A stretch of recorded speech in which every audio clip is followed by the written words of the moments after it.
दोस्तों आज की कहानी है कुंवारी बहू। दोस्तों कहानी शुरू करने से पहले अगर आपने हमारे चैनल को सब्सक्राइब नहीं किया है तो सब्सक्राइब कर लीजिए ताकि आपके पास पहुंचे हर नया वीडियो। बारात आ गई। अरे भाई बारात आ गई। शिल्पा तैयार है ना? कई लोगों का सवाल एक साथ समीक्षा करें। जी हाँ बिल्कुल तैयार हैं। दूसरी ओर से भी अनेकों आवाजें एक साथ आई। घर का पूरा माहौल खुशियों से भरा हुआ था।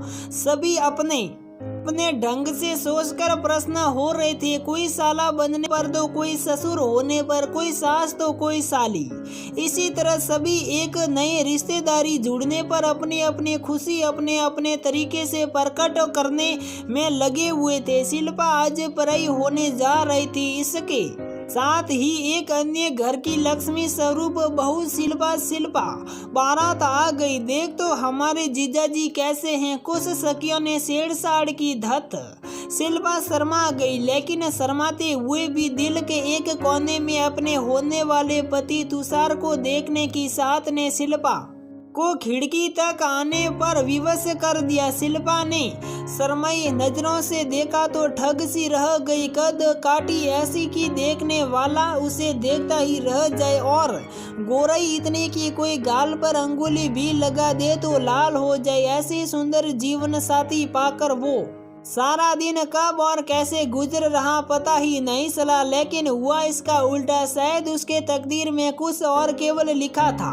आज वो दिन भी आ गया जिसके लिए शिल्पा को न जाने कितने साल इंतजार करना पड़ा होगा। वो सुहागरात थी। शिल्पा को तैयार करके लाया गया। जैसे ही उस कमरे में शिल्पा ने कदम रखा उसी तरह एक तेज झोंका आया और उसे अंदर तक पुकित करता हुआ चला गया। किंतु वह आने वाले वक्त से बिल्कुल अनजान थी। उसे तो आने वाले तूफान का जरा भी अंदाजा न था। सारों और फूल ही फूल बिखरे हुए थे। कमरे के बीच सॉस डबल बेड था जिस पर बड़ी खूबसूरती के साथ खिलौने गए थे। अभी अपना पूरा कमरा अच्छी तरह से देख भी न पाया था कि आहट हुई। खट शिल्पा सरमौजा के साथ सिमटे को बैठ गई। उसने देखा कि तुषार दरवाजा बंद कर उसी की तरफ चला आ रहा है। शिल्पा आज तो आप पूरे दिन रस्मों को पूरा करते करते थक गए होंगे, तुषार ने धीमे स्वर में कहा। हम? शिल्पा धीरे से सिर हिलाते हुए, मैं तुम्हें कैसा लगता हूँ? तुषार की बातों का सिलसिला आगे बढ़ाते हुए, बहुत अच्छा, थोड़ा शर्माते हुए शिल्पा ने कहा। लेकिन तुषार आगे कुछ बोल पता कि शिल्पा बीच में बोल पड़ी। लेकिन क्या मैं तुम्हें अच्छी नहीं लगती?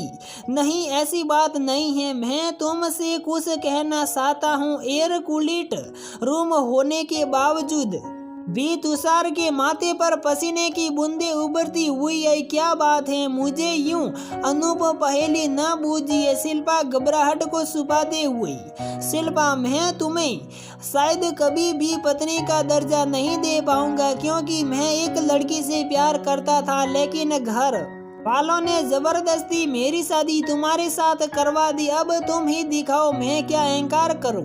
एक ही सांस में तुषार ने सारा वाकया कह सुनाया। लेकिन क्यों? धीमे स्वर से शिल्पा ने सवाल किया। वो दूसरे जाति की थी, गरीब थी, और क्या क्या बताऊं उसके बारे में। बस यूं समझ लो कि मेरी जीने की इच्छा भी उसी के साथ खत्म हो गई। इसलिए आज से मेरे और आपके रास्ते अलग अलग होंगे। तुषार सर को नीचे झुकाई ऐसी कहा जा रही थी मानो कोई मुजरिम जज के सामने अपनी सजा खुद तय कर रहा है। ये सुनते ही शिल्पा अपनी अंतरात्मा तक हिल गई। उसके सपनों का महल चकनाचूर हो गया। फिर भी शिल्पा ने थोड़ी शक्ति प्राप्त करके कहा, ठीक है आप जैसा करेंगे वैसा ही होगा, लेकिन मेरी भी एक शर्त है। क्या? तुषार ने आश्चर्य से पूछा। इस कमरे में हम अजनबी बनकर जा रहे हैं कि दुनिया और घर वालों के सामने हमें पति पत्नी का प्रदर्शन करना होगा? कृपा ने कहा। मुझे स्वीकार किया गया। एक काम करो तुम यहाँ सो जाओ, तुषार कहते हैं। बिस्तर पर बालकनी की तरफ जा रहे थे। शिल्पा ओदे मुंह बिस्तर पर गिर पड़ी जैसे बिन साख के पत्ते और अपने दुर्भाग्य पर फूट फूट कर रो पड़ी। रोते रोते न जाने उसे कब नींद आ गई पता ही नहीं चला। ट्रिंग ट्रिंग ट्रिंग अलार्म बज उठा। शिल्पा हड़बड़ा कर उठ बैठी, घड़ी की तरफ देख एक ठंडी लंबी सांस भरकर कुछ समय के लिए फिर लेट गई, क्योंकि अभी प्रातः के 4:30 ही थी। ओहो, शादी में कितनी थकान आ जाती है। मन करता है कि सारा दिन सोती रहूं, लेकिन मजबूरी है, उठना ही चलेगा। शिल्पा मन ही मन बुद्ध बुझाते हुए बिस्तर से उठ खड़ी हुई। नहा धोकर जैसे ही शिल्पा निकली, उस घड़ी पर नजर पड़ने के साथ ही दिल जोर से धड़क उठा। सुबह के 6:30 बजे थे और अभी तक तुषार बालकनी में ही सो रहा था। जल्दी से तैयार होकर शिल्पा बालकनी की तरफ से उठो, जल्दी से अंदर जाते हुए बिस्तर पर सो जाओ, कहीं कोई आ ना हो। सुबह के 6:30 बज चुके हैं। शिल्पा ने घबराते हुए कहा, ठीक है आप जाओ, मैं चला जाऊंगा। तुषार ने चादर हटाते हुए कहा, मैं जा रहा हूँ। शिल्पा दर्द का तूफान अपने दिल में दबाकर अपने कमरे से बाहर निकल गई। पर ये क्या, सास कमरे के बाहर खड़ी थी, मानो अपनी बहू के बाहर आने का ही इंतजार कर रहे हो। शिल्पा का जोर जोर से दिल धड़कने लगा, वो इसलिए कि कहीं माँ ने उनकी बातें तो नहीं सुनी ली।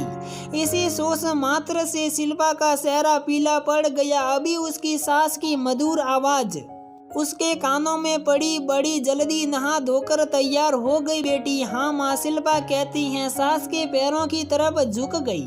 जीती रहो, सदा सुहागन रहो। सास ने कहा, माँ आज से आपकी सारी जिम्मेदारियों को मेरे ऊपर, अब आप आराम करेंगे, घर में संभालूंगी। शिल्पा ने बड़े विश्वास के साथ कहा, हाँ बेटा, अब तो ये तेरा घर संसार है, इसकी जिम्मेदारियों तो तुझे संभालनी ही है, लेकिन इसे संभालने से पहले थोड़े दिन हंस खेल ले। सास ने मुस्कुराकर बहू से चुटकी ले ली। मन ही मन बड़बड़ाते हुए शिल्पा, हूँ वके साथ हंस खेल लूं, ये तो अब नाम के बने रहेंगे, क्या सोचने लगी बहू।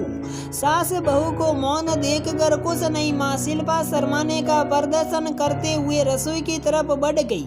इसी तरह समय साल दर साल गुजरता गया, किंतु आज तक शिल्पा ने अपने चेहरे पर सिकन आने न दी और न ही किसी से कोई शिकायत थी।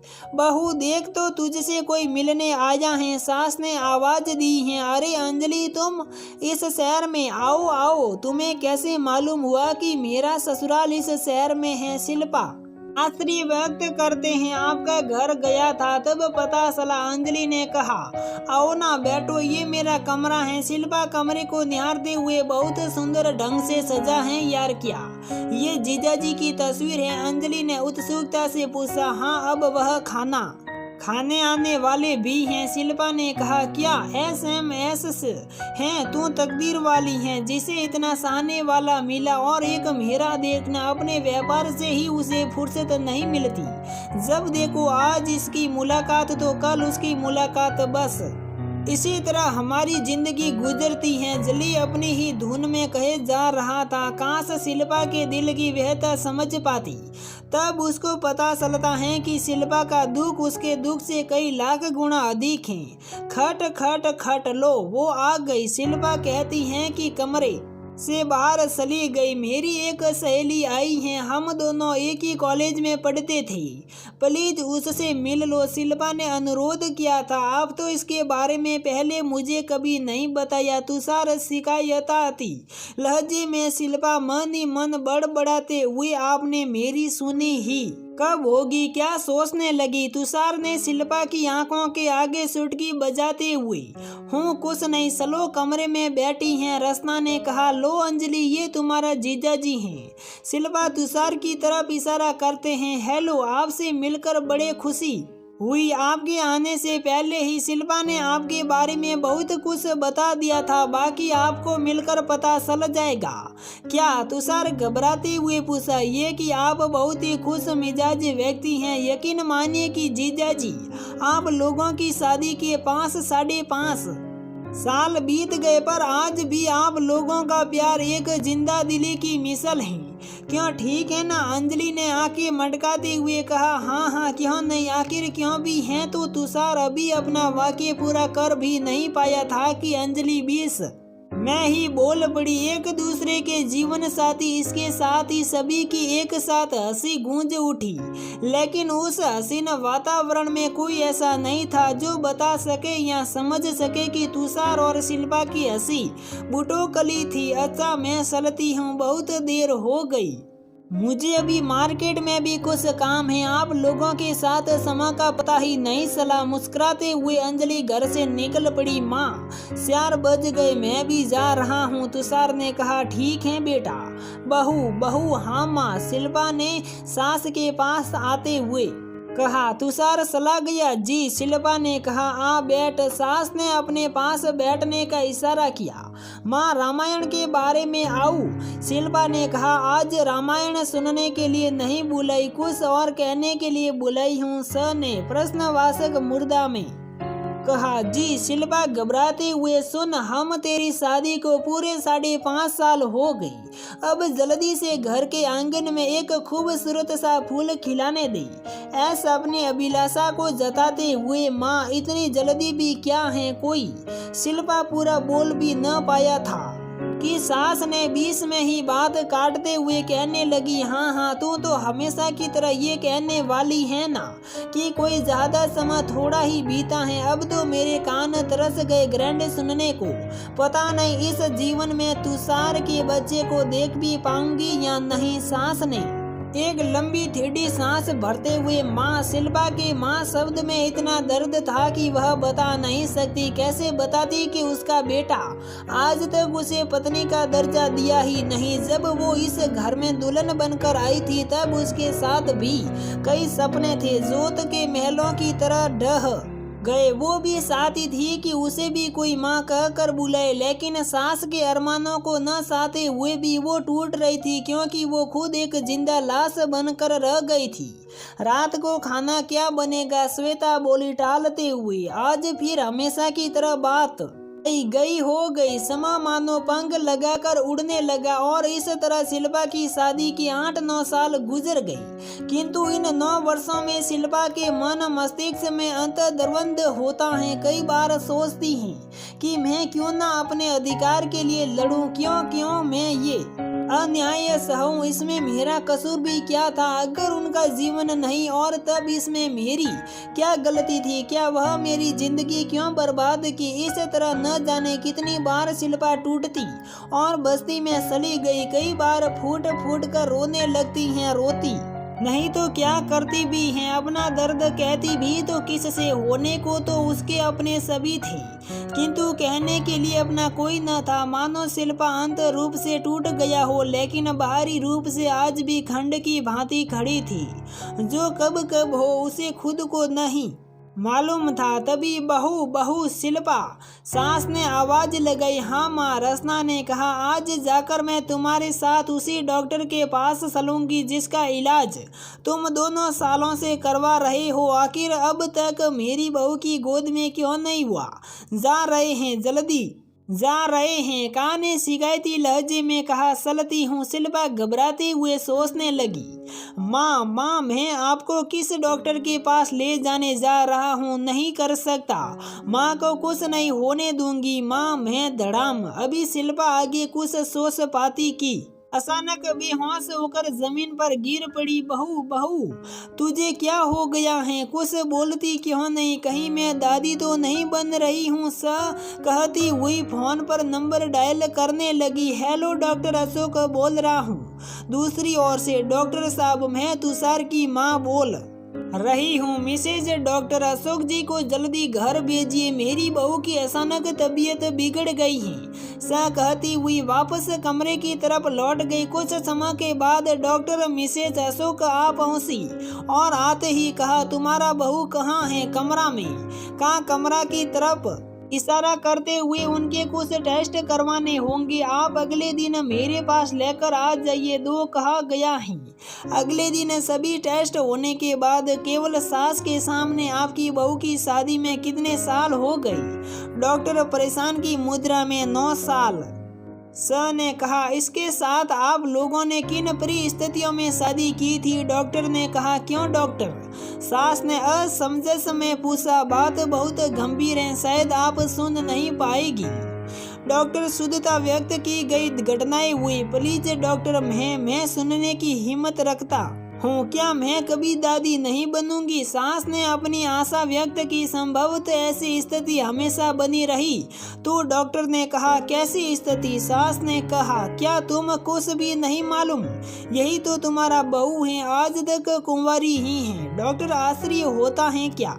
सास का मुंह खुला का खुला ही रह गया। इतना ही नहीं, शायद इसी गम ने अंदर ही अंदर उन्हें ब्रेन कैंसर का मरीज बना दिया है, जो कि इंट्रीम अवस्था में है। अब उनके बचने की उम्मीद बहुत कम है। अब तो भगवान पर ही भरोसा करना होगा। डॉक्टर ने बहुत सहम के साथ कहा, नहीं डॉक्टर, ऐसा मत कहो। अस फूट फूट कर रो पड़ी। सास को ऐसा लगा, अगर वो 2 मिनट भी और खड़ी रह गई तो मूर्तियों को कर गिर पड़ेगी। भारी कदमों से सास किसी तरह घर आई। तुषार आगे आने वाले तूफान से बिल्कुल अनभिज्ञ स्थिति में जैसे ही घर में आया था। तुषार, तुम बाप बनने वाले हो? माँ ने कुछ सोचकर नाटक किया। क्या मैं बाप बनने वाला हूँ? तुषार के चेहरे पर परेशानी की लहर दौड़ पड़ी। क्यों?